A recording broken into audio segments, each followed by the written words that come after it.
Well, we're not going to oppose. We know why you're here. It's for the 3 deaths and everything. Okay. Correct?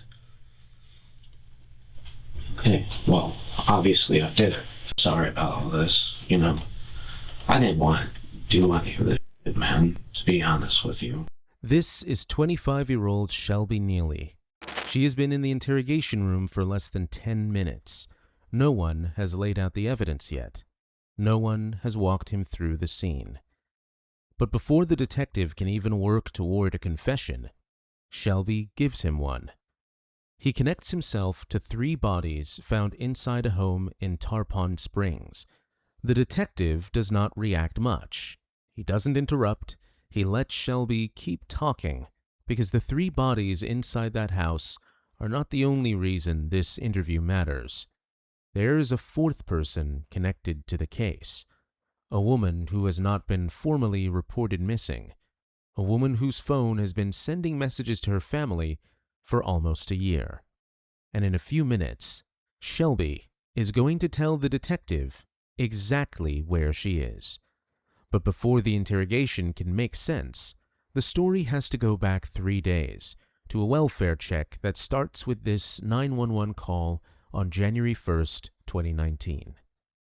Good afternoon.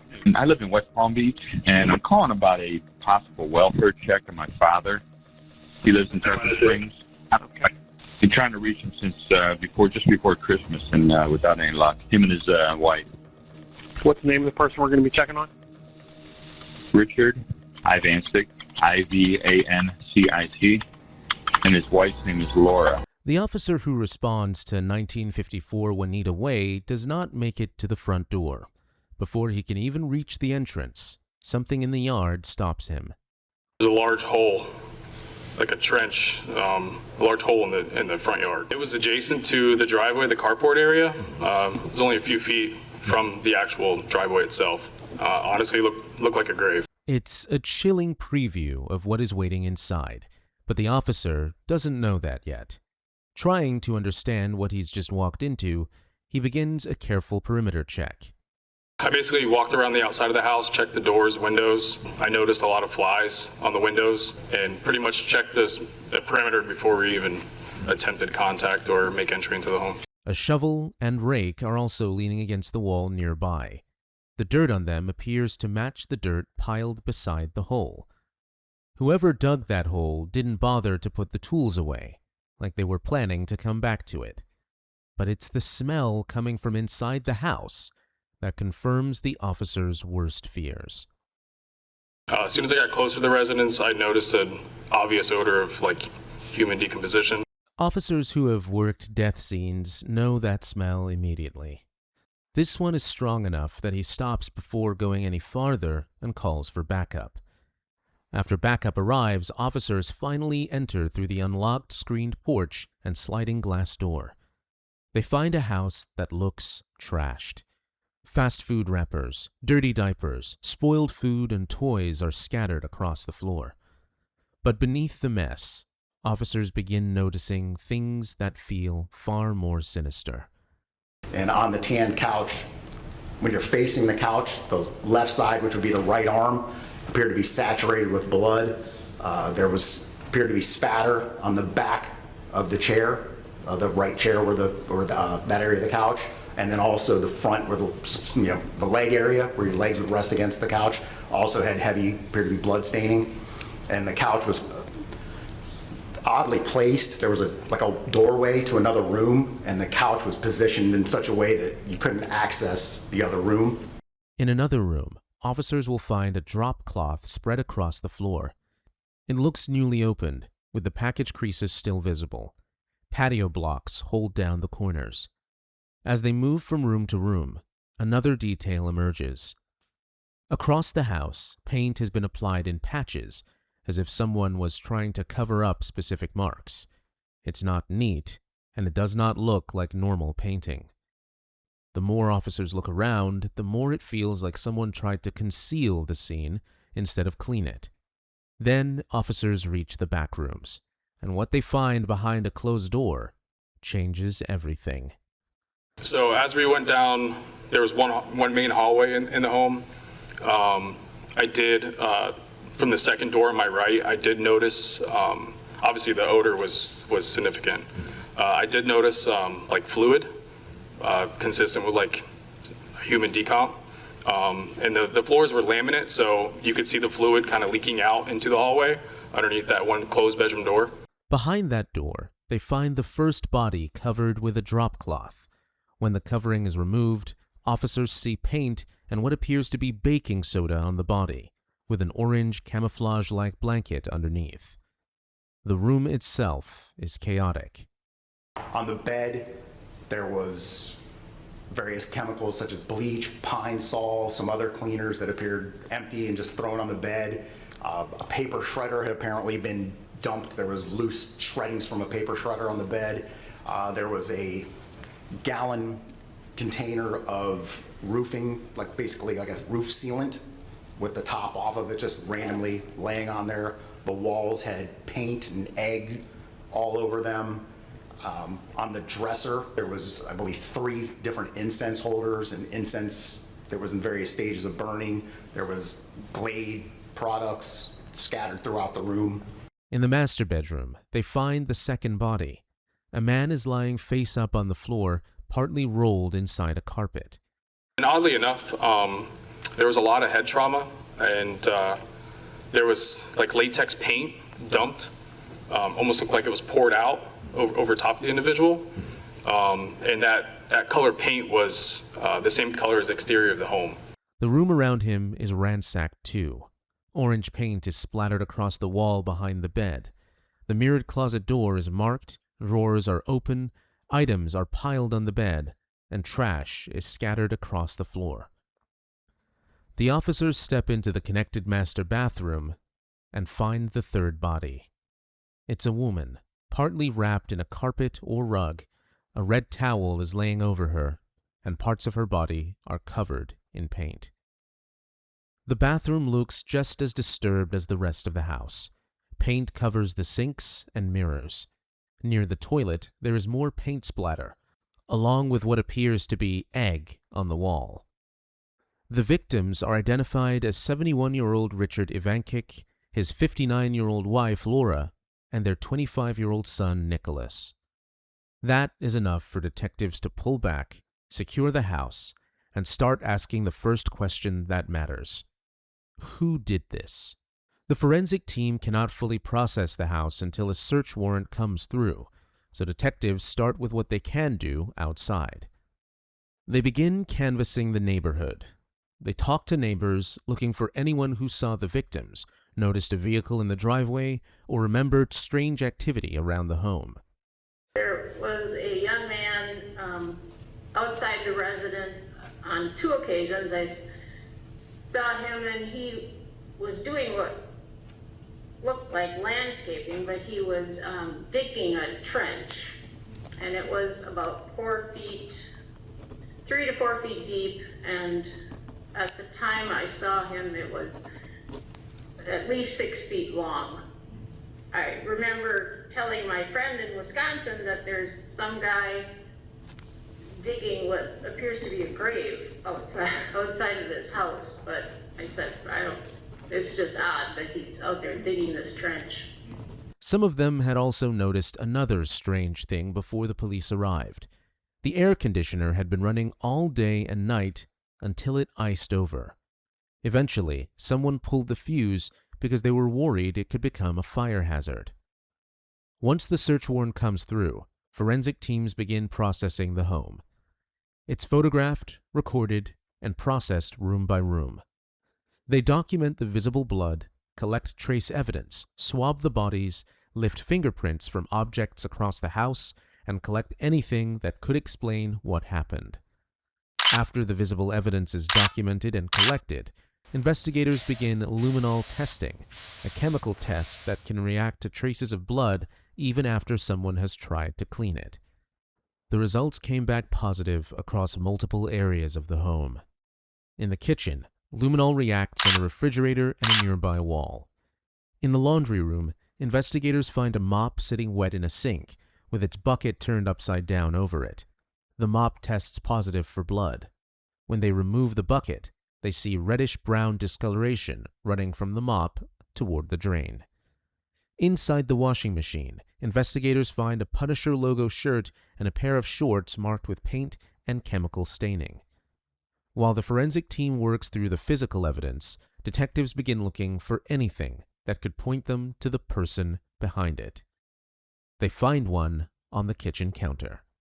It's a GameStop transaction record dated December 16th from a Palm Harbor location. Printed directly on it is the customer's name, Shelby Nealy. Shelby is Richard and Laura's son-in-law. He's married to their daughter, Jamie Ivancic. From that point on, the investigators have a name, and everything that follows starts attaching itself to Shelby. A silver Hyundai registered to Jamie is found in the mobile home park's clubhouse lot. Inside the trunk, investigators find trash bags packed with items from the house, including paperwork, passports, Laura's purse, and a blood-soaked pillow. Now investigators are trying to answer two urgent questions. Where is Shelby Nealy, and where is Jamie Ivancic? Laura's red Kia is still missing, and investigators believe Shelby may be driving it, so they begin following the car's trail. As they track the Kia's movements, the route starts moving away from Florida. On December 23rd, surveillance places Shelby at a McDonald's in Newport Richey around 2:30 p.m. Later that night, another McDonald's camera picks up the same trail in Macon, Georgia. The break comes on January 3, 2019, when a license plate reader in Northeast Ohio spots the Kia Sorento near Parma and Lakewood. Florida authorities alert Lakewood police, and the trail leads them to 1573 Newman Avenue in Lakewood, Ohio. Shelby is inside with the children, but Jamie is nowhere to be found. Inside the Kia, they find car seats, McDonald's trash, jewelry, and a large number of receipts. Inside the Ohio home, they find a wallet containing Richard's driver's license, Richard's social security card, Nicholas's driver's license, and cards belonging to all three victims. A coin collection, later identified as Richard's, is also found packed inside a suitcase. Along with it, investigators recover a revolver that has been taken from the Ivancic home. By then, Shelby is no longer just a name on a receipt. He's the center of the investigation. So, on January 4th, detectives bring him into the Lakewood Police Department for questioning. After Shelby has read his rights and the basic formalities are completed, the interview begins. But the detective does not start with the murders. He starts with Shelby's life and how he ended up in Florida. How did you meet Jamie? I was a manager at Burger King by this point. Her brother was my employee. And where is this at? What city and state? This is Ohio. This is actually up here. Okay. Before we all moved down here. Okay. Ohio. What city in Ohio? Parma. Parma. Okay. Mm-hmm. I went home with him one night and to smoke weed, and she was just sitting there in the garage, and we sort of just hit it off from there. Okay. So, and like approximately when was that? Like what month, week, year? Do you remember? It doesn't have to be exact, just approximate. I want to say around April 2015. April 2015? Yes. Okay. And then was it like, was it love at first sight thing? Yeah, it was very quick. Hot and heavy quick? Yeah. Okay. And then me, her, and her brother moved down to Florida and shit. And I started dating her and living with her, and that's when it really started getting bad. Everything was cool at first. Occasionally we would argue, and she would smack me here and there. I was like, it's whatever, it's a woman, they lose control of their emotions. Shelby is not denying what happened. He's explaining why it should not be seen as entirely his fault. But his version is not the only record of violence in the relationship. Jamie had reportedly told relatives she wanted to leave him and take the children with her. In a previous police call, she also told officers that Shelby had been violent toward her. And earlier in the interrogation, Shelby himself admitted that after his father's death, he started lashing out and hitting his first wife. The marriage ended after that. So when Shelby describes Jamie as the only danger in the home, the detective already has a reason to question that version. But he doesn't challenge it yet. He just keeps Shelby talking. How do you think you're doing as a dad? How do I think I'm doing as a dad? Yeah, with your kids. I think I did pretty damn good. Yeah. Dad. Yeah. What do you think about Jamie as a mother? How do you think she does? She did not do good. Can you give me some examples of why she didn't do good? Well, I mean, I'm going to be honest with you. She's not alive anymore because of what she tried to do. There was an incident down in Florida where she had an extreme case of psychosis, and I'm sure you can look up all her records and stuff. I'm sure you've seen that she's attacked her parents in the past and all that good. Mm-hmm. She would get into a mode that she just could not control. When I tell you, it would literally be like looking into the eyes of a demon. It literally was. Shelby doesn't wait to be asked about Jamie's death. He volunteers it and then immediately starts building the justification around it. And as he starts talking about what happened, he frames his actions as something forced on him. So she came at my daughter with a knife after she had got done severely beating me. And there are scars on my body. And I'm not giving myself an excuse, man. I'm just telling you the reason as to why it happened. Mm-hmm. But when you come at my daughter with a knife, I have to stop you. All right. And unfortunately, I went too far. I choked her out. And then when the blood started coming out of her nose, I stopped. But it was too late. It was too late. And where was that at? This was at a house. This was the last house that we had down in Florida. And this was about a year ago. So she's been deceased for a year? Yes. Where is she now? I buried her in that backyard. She's in the backyard of that home? Yes, buried. Okay. Approximately, what was the date that this occurred?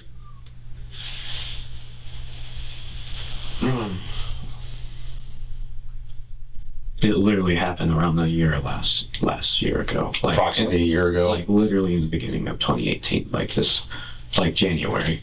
January of 2018? Yes. So do you remember the beginning of January? End of January? It was definitely middle of January. Middle of January of 2018 on Norwood Avenue in Newport Richey? Yes. Now the detective has enough to send someone to that address, but there is still one obvious problem. If Jamie has been gone this long, how did Shelby keep everyone from knowing? Did anybody ever ask you where she was? Oh, yeah. I mean, I lied. Well, I obviously you're going to lie if, something like that has happened, but I'm like, who asks you where she is? Like, doesn't Nick go, hey, where's my sister? Or her parents call you? Or yeah. And thankfully, I knew her so well. I knew how to act like her. It was weird, man. They never talked to her over the phone or anything. I would just act like her. I was on text message and everything. Sometimes I would act angry at the parents and all this stuff, but I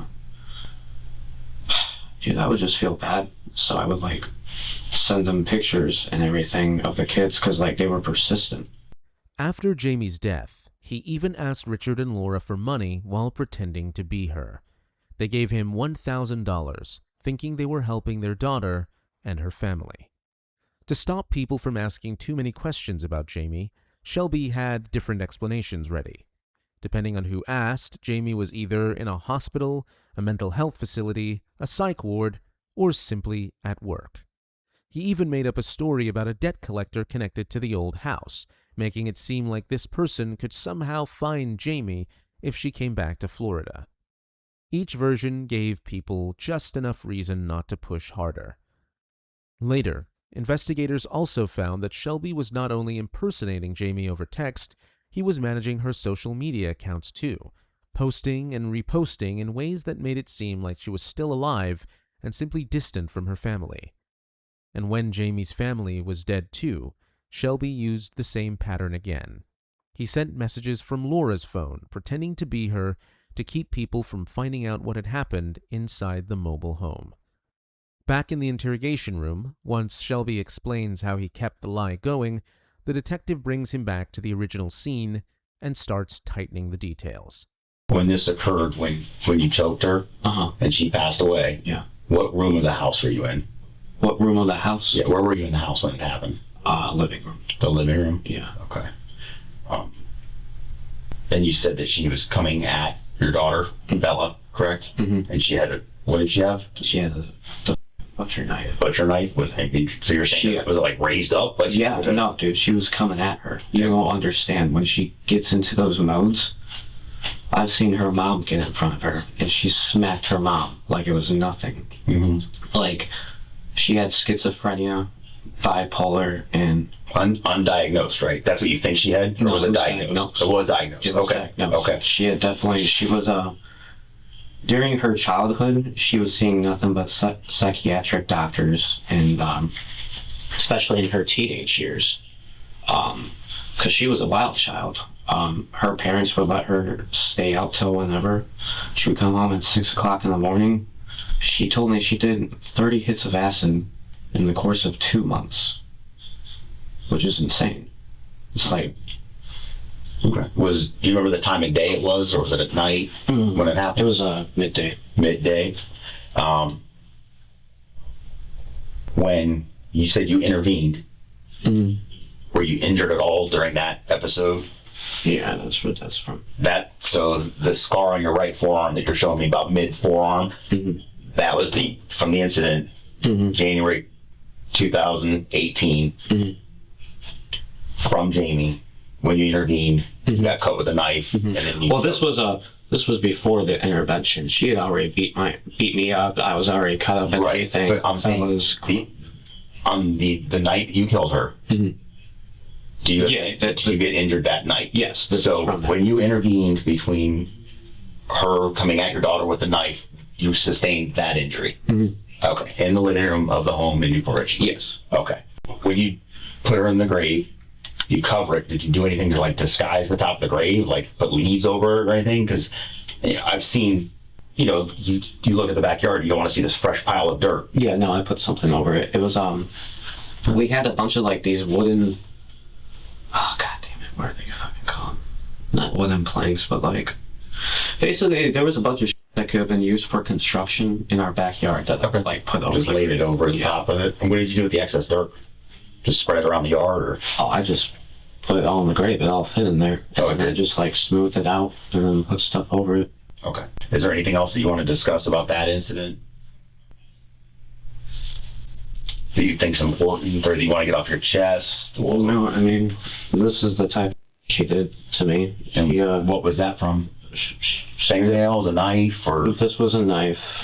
This was a hammer. That the mark right here? Yeah. I don't know, man. Like, did you ever call the police on her? The police were called on her multiple times in Newport Richey? Or where? In just in Florida and Ohio, man. Like, but I was just under her control, man. Like, I know I come across as the evil one, and quite honestly, I am. I'm a monster for the I did. But unfortunately, there's a reason for the that I did. She would go in jail. Her parents would lie for her. She would come out. She would go into the psych ward. Her parents would lie for her. She would come out. I would lie for her because I was under her control. Now, would you say she was like the psychosis that you described? Was she seeing a doctor or a psychologist? She refused to. Refused to? Was she on any meds? She refused to be on any meds. So she thought that she didn't need any help. During the duration that you knew her, she never went to a doctor that you know for her. We tried to get her there, but she just did not like what the doctors had to say, and so she'd be like, "I'm not going there anymore." Every detail Shelby gives changes the shape of the story. This is no longer just one violent moment. It's about everything he did afterward to keep it hidden.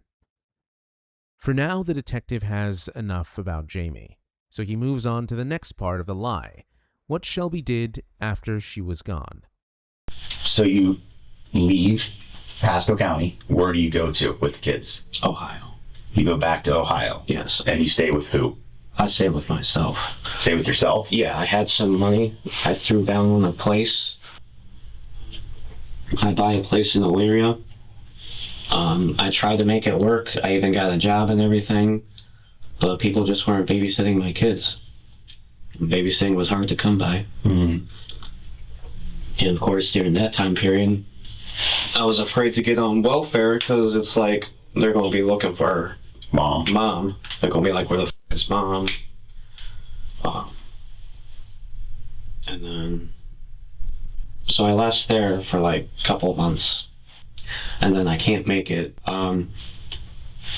So I have to move to Texas to where all my other family is at. So I did that for like half a year, I believe. Who did you stay with in Texas? I stayed with my granny for the most part, and then me and her got into it. Then she kicked me out because she couldn't handle the kids. But I was working a good job. I was working in the oil field for a while there. And then I get another place, and I'm working and everything, and then I had my own place for like another 3 months, so we're getting towards the end of the year. By the end of the year, Shelby is running out of places to go, people to rely on, and ways to keep the lie going. That is when the lie starts pulling him back to Florida. I'm still trying to shake off in Jamie's family for the most part. And unfortunately now I'm seeing something has to be done because I don't want to get caught. And I basically go down to Florida. At what point in time, what month, was it like a spur of the moment thing? I'm going to Florida, or were you like devising a plan like I need to go to Florida? It was more of a spur on the moment thing, like. Okay. So what day of, I'm assuming it's December, well, correct? It actually worked like this, because I was going to lose my place too, because I couldn't hold my job, because I was running into the whole babysitting Childcare again. And so I think I just got into a mode of panic, to be honest with you, because it was the first real time that I didn't know how I was going to keep it together and everything. Right. Also, on top of it, I had told her that we were coming down there to vacation to like kind of hold her off and everything, and now that's not. You say her, you mean Laura? Yes. So you call, did you speak to her, or was it a text message? Text message. So through text message, you tell Laura in Florida, hey, did you imply that Jamie was coming, or did you say he and the kids? I implied that Jamie was coming. Okay. So I'm sure she was excited, right? Yes. Okay. And when was that about? Do you remember the date that you initiated the contact and saying you're coming to Florida? I want to say August. Oh, way back in August? Yeah. Okay. Because, now granted, I had no intention of going down there. Right. I was just trying to hold her off, and then I was going to be like, we're busy with work, this and that. And unfortunately, I lost my place by the time that time period came up, and I don't know. I was afraid I was going to get caught. You know, I was coming up on a year that she was dead and everything. I just wanted to, this is going to sound retarded, but at the end of the day, I just wanted to make sure my kids were okay, you know? So were you worried that they were going to try to take them from you? I was worried that they were going to try to take them from me. When do you leave Texas and drive to Florida? What date? I can tell you it's in the beginning of December. As far as the exact datage, I would have to go through my phone to be able to tell you that. Okay. Like, in relation to Christmas, how many weeks prior to Christmas do you think that you got to Florida? It was definitely like beginning of December. Beginning of December, you drive from Texas to Florida. Mm-hmm. What are you driving? Her old car that I had. Jamie's old car? Yes. Is it a Hyundai? Yes. You remember what color? Silver. Silver Hyundai Elantra? Yes. And what, does that Texas tags, Florida tags? Florida tags. Okay. Yeah. Where's that car at now? It's actually parked at the Meadows. It is? Yes. Okay, is it by the clubhouse? Yes. Okay. Yeah. So it's a silver Hyundai Elantra, 4-door. You remember the year? 2010. 2010 silver Hyundai Elantra with Florida tags, parked at the clubhouse. Mm-hmm. Okay. Does she know you're coming, or you just kind of show up? No, she knows I'm coming. She knows you're coming. However, she thinks that Jamie is staying behind due to work issues and everything. Okay. So you arrive. Mm-hmm. How's it go? It goes great at first.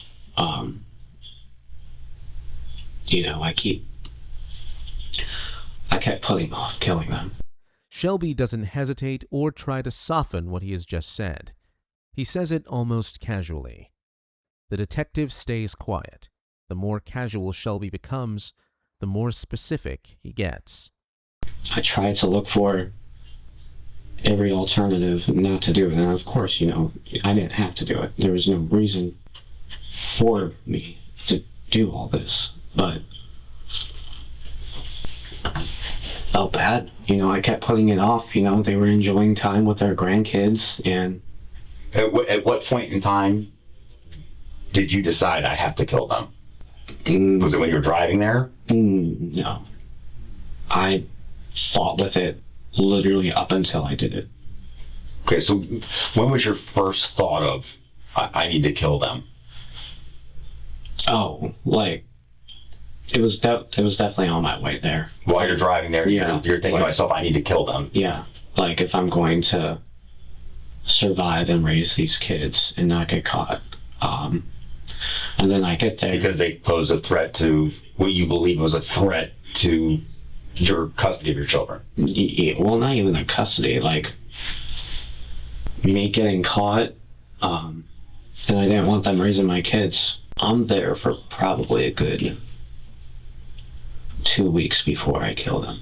For almost 2 weeks, Shelby was inside that house with them while thinking about killing them.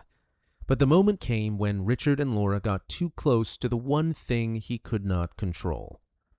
So then at the end they were like, well, we could just come to Texas with you and visit her.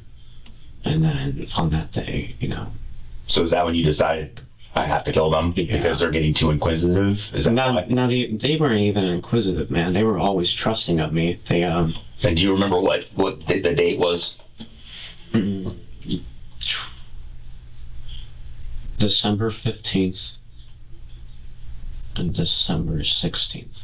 December 15th and December 16th is when you killed them? Yes. The parents passed away first, and then I dragged their bodies into their room, cleaned it up, waited for Nick to get home, spent one last night with Nick, and then when he went to bed, I killed him too. Well, they died at 1 and 2 in the afternoon. Nick comes home around 5 or 6. We hang out and everything. Nighttime comes, he goes to sleep, and then I get him. With the order of the deaths clear, Shelby moves from when it happened to how it happened. And what makes this part so unsettling is not just what Shelby describes, but how flatly he says everything. Laura goes to the store, Nick's at work, and that's the perfect time to get Richard. So he's got his back to me. Where is he at? He's in the, you enter the house, you go to the left, that dining room type area. Correct. That was blocked off by the couch and everything. Yes. Where you had the kids' toys set up? Yeah. In there? Okay. Yeah, that's where he passed away. Okay. And you said you didn't want him to see it coming. Yes. What did you hit him with? A hammer. A hammer? Yes. Okay. And I basically killed him with it. Okay. So I'm assuming when you say, where's the first place you struck him with the hammer? In the back of the head. Back of the head, like right in the middle of the back of the head? Yeah. You just came up behind him and hit him? Does he fall? Yes, he falls. Does he fall to his knees or? No, he's unconscious. And then, one shot, he's out. Well, he's unconscious, yeah. Okay. And then I whack him again a couple of times on the head to give him a quick death. Do you remember where on the head? No, because if I'm being honest with you, I wasn't trying to commit the act in the first place, so I'm not really trying to look. I know I definitely got him right here, But all I really did was bash him a couple of times and then walk away. Okay. And then he passed away. Did you hear him still breathing, or? When I did, I would go over there and whack him just to try to get him to be done because I didn't want him to suffer anymore. So after you hit him the first couple times, you walk away, and I just don't want to put words in your mouth. You hear him, so you go back and you hit him a couple more times? Yes. Okay. Yes. And how many times did you have to keep going back? That was the only one time that I had to go back. Okay, so if you had to guesstimate how many times you struck him with a hammer, what would you think? I would say 5 to 7 times. So Rich goes down, you know for a fact you've killed him. Yes. What do you do next? I know you said you drug him, but how do you drag him? He's a big guy. Oh yeah, he definitely was. I had to use that carpet. However, Where was that carpet located? it was right underneath him when it happened. Oh, it was? Yeah. Okay. However, I waited until the mom got home to move. So you left him there on the rug until mom comes home? Yeah. Now when she comes home, does she come in through the front door, that sliding door? She comes in through the front door. Through the front door. They never came in through the sliding door. Okay. I don't know if that's important or not. Information for you, but...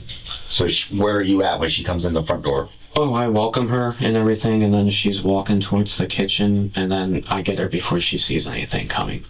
So she never saw her husband laying there? Mm-mm. Okay, and where do you hit her? Same place. Back of the head? Yes. Okay.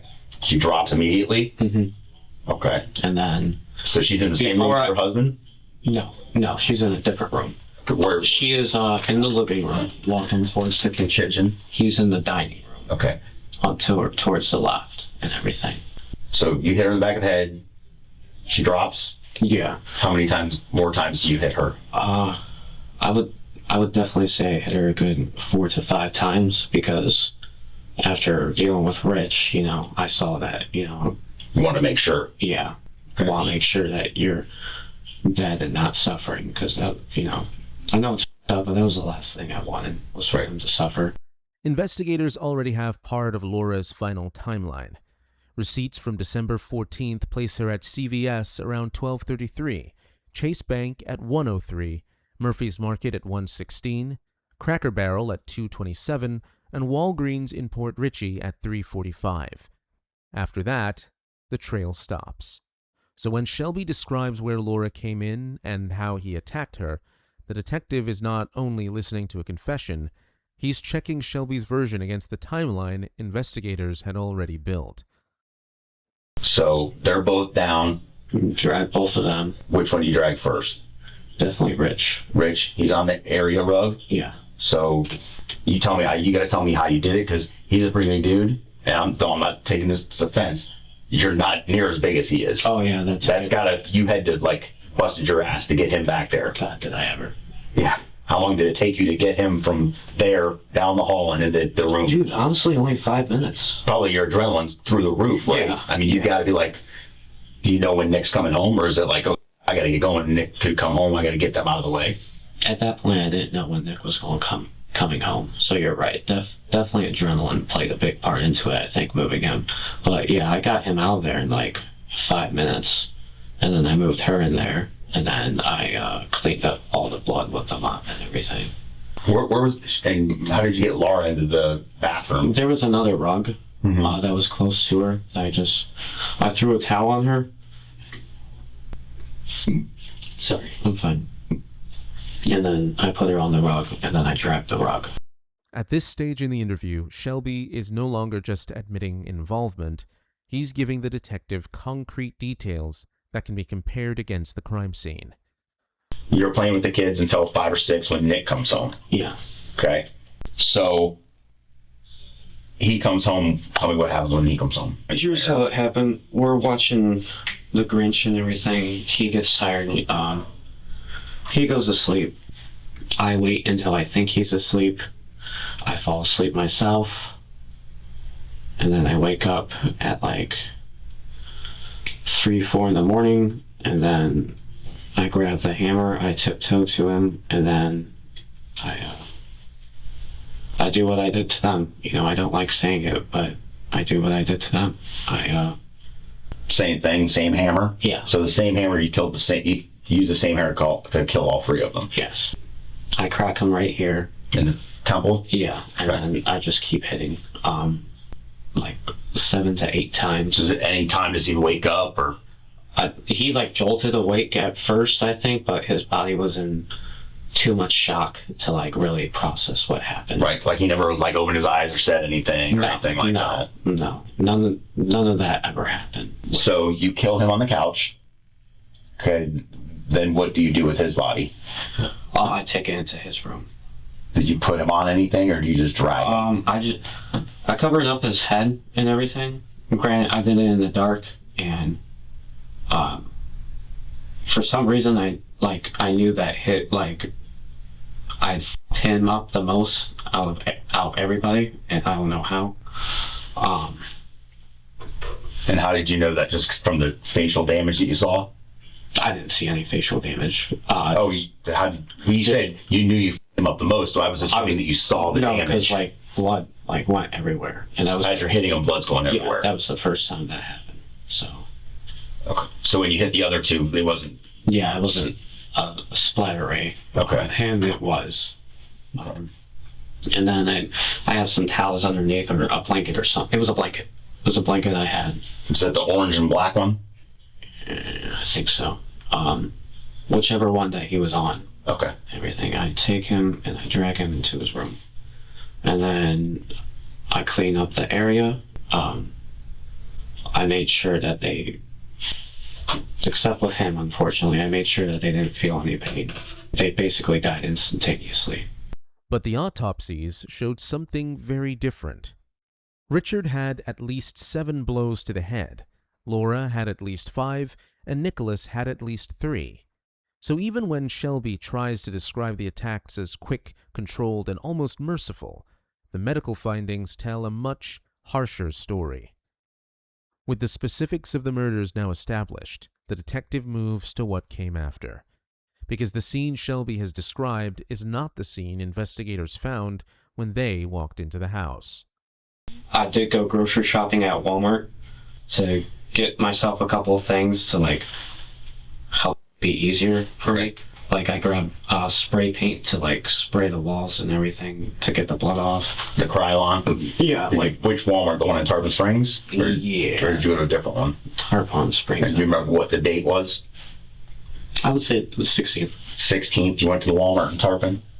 Okay. I know you went to the Home Depot in Port Richey, and you bought the tarps and the rope. Oh yeah. And what was that was basically to put their bodies in, tie up, and put in the backyard or the front. Where you were digging the trench? Yeah. Okay. What day did you start digging the trench? If you killed them on the 15th and 16th, what day do you think it was you started digging the trench? I would say a week later. A week later? Yeah. Inside the home, investigators had already found Home Depot bags, rope, and canvas drop cloths that still looked newly opened. A Home Depot receipt dated December 18th was also sitting on the kitchen counter. Investigators had even pulled surveillance video from that same Home Depot in Port Richey. At 12:05 in the afternoon, Shelby was seen walking in with 2 small children sitting in the cart, so the detective is not asking about random supplies. He is connecting Shelby's store run to what was left inside the house, and once Shelby explains what the tarps and rope were for, the conversation moves from cleanup to something even more disturbing. But yeah, they couldn't get buried. I couldn't move Rich. So you start digging the trench. I mean, you made a lot of progress on that trench. Yeah. I mean, how many hours do you think you worked on that? Because that's a lot of work. It only took me like 2 hours. 2 hours to dig that? And that's the shovel? That was me being paranoid. That was you on adrenaline and bang, and I got to get this done. I got to get these people buried, and I got to get out of here? No, that was me going like, these people are definitely going to get sketched out here pretty soon by me digging this hole. Right. So I would go out and dig it little bits at a time. Oh, okay. And like I was doing yard work. Did you ever have contact with anybody? Like go by going like, oh. Yeah, I did. I simply said that the bushes had been all dug up over there, and that they were going to start putting like trees or something that I didn't know. So you're staying in the house with them deceased and with your kids from the 15th and 16th until approximately a week later. Mm-hmm. And I'm assuming it's got to start smelling by then. Well, yeah, I bought to help with the smell too. Incense was always going on. I had those Febreze things. What is going on with the paint? Oh, you mean on the bodies? The paint that's poured all over them and it's slung all over the walls and there's egg on the walls. What happened there? All right, so let me take you into a little trip into my mind. I thought the paint would not stop the decomposition, but block out the smell. Okay. So that was one of the theories we had. Yes, block out the smell. You guys were correct. Okay. As far as for that paint and egg on the wall and all that, mind you, I had poured that stuff on them before I knew that I was not going to be putting them in a hole. So therefore, with the house with my ex-wife, I was trying to trash the house to make it look not focusing on the fact that somebody died there. Yeah, something else might have happened. That something awful had happened there. Yeah. Okay. But like I said, that was the time period before I realized that I could not get them in that hole. Okay. And all the chemicals, did you pour chemicals on all of them or was it just Nick? Just Nick. Okay. Was there a reason just Nick? He was the most foul-smelling one. So I was really trying to block out the... And it looked like, and you tell me if you may not remember, a gallon of bleach, Pine Sol. Yeah, all that. Was that stuff that was in the house or was that stuff you had to go buy? No, that was stuff that was already... Just all household chemicals that you had. Mm-hmm. The strange details investigators saw inside the house now have an explanation. The paint, the chemicals, and the staged mess were not random. They were part of Shelby's attempt to manage the scene after the murders, and the evidence showed this did not happen over just a few hours. Inside the house, investigators found 2 Domino's receipts. One pizza had been delivered on December 15th, another was delivered on December 21st, almost a week later. So while 3 people were lying dead in the back rooms, someone was still ordering food to that same address.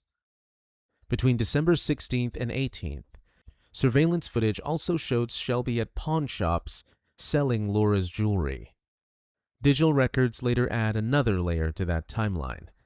On December 18th and 19th, Shelby was already messaging people about moving back to Ohio. In one Facebook conversation, he wrote that his journey down here was coming to a close, that he had got what he needed, and that he was now needed in Ohio. In another message, he wrote, "I'm a criminal genius, my dear. There's nothing I can't do anymore." Back in the interrogation room, the detectives are still working through the scene piece by piece. Once Shelby explains the paint and chemicals, the detective brings him back to something investigators had already seen inside the house. Is the blood staining that's on the couch from you striking him? Does he fall against the couch? On the couch. That's from Nick. That's from Nick? Yes. Okay. Yes. So Dad falls there, nothing gets on that, you mop up the floor. Yeah, the couch was right here at that point. It's not moved over there or anything. I moved it over there during the process that I stay there. Okay. Nick was asleep on the couch when I killed him, so that's where all the blood stains on the couch come from. Okay. And then I moved the couch to block off that room so the kids don't run in there. Where did you get the hammer from? No. Was it in their shed? It was in one of the drawers, like a junk drawer in the kitchen? Yeah. What'd you do with the hammer? Oh, you know what? It's in the house for you guys. It's underneath the bed. It's in the house that you're in now, underneath the bed? Oh, no, not my house. It's underneath their bed in their house. Is it underneath Rich's bed? Mm-hmm. Underneath the mattress? Underneath Rich's bed. Just on the floor? Yeah. Okay. And that is exactly where investigators had already found the hammer. It was later tested, and multiple swabs from different parts of it came back matching Nicholas Ivancic. So, by this point, Shelby is no longer just describing the crime. He is giving details the evidence can confirm. But there is still one final part of the plan he volunteers to explain. I'm not 100% finished telling my story. Okay. You tell. Go. Like I told you, I'll stay here all night. But what was my original thing is, like, I was planning on going back down there and, like, finishing burying and everything. I was going by myself, like, a couple of months by paying for their rent. I, like, called up and I was going to make the money order and everything. Who did you call? It was the Meadows. I was finding out how much the rent was and everything, and this was, like, literally right before you discovered them, I believe. Mm-hmm. I was going to do that, and I was going to stay up in Ohio and bulk up a little bit, and then go down and bury them and move them. Bulk up, you mean like muscle? Yeah. So you could carry rich? Yeah. Okay. Well, not even, I know that sounds retarded, but not even that, to give the bodies more time to decompose, to get them lighter and everything, too. Right. But that didn't work out, obviously. This is one of the clearest windows into Shelby's mindset after the murders.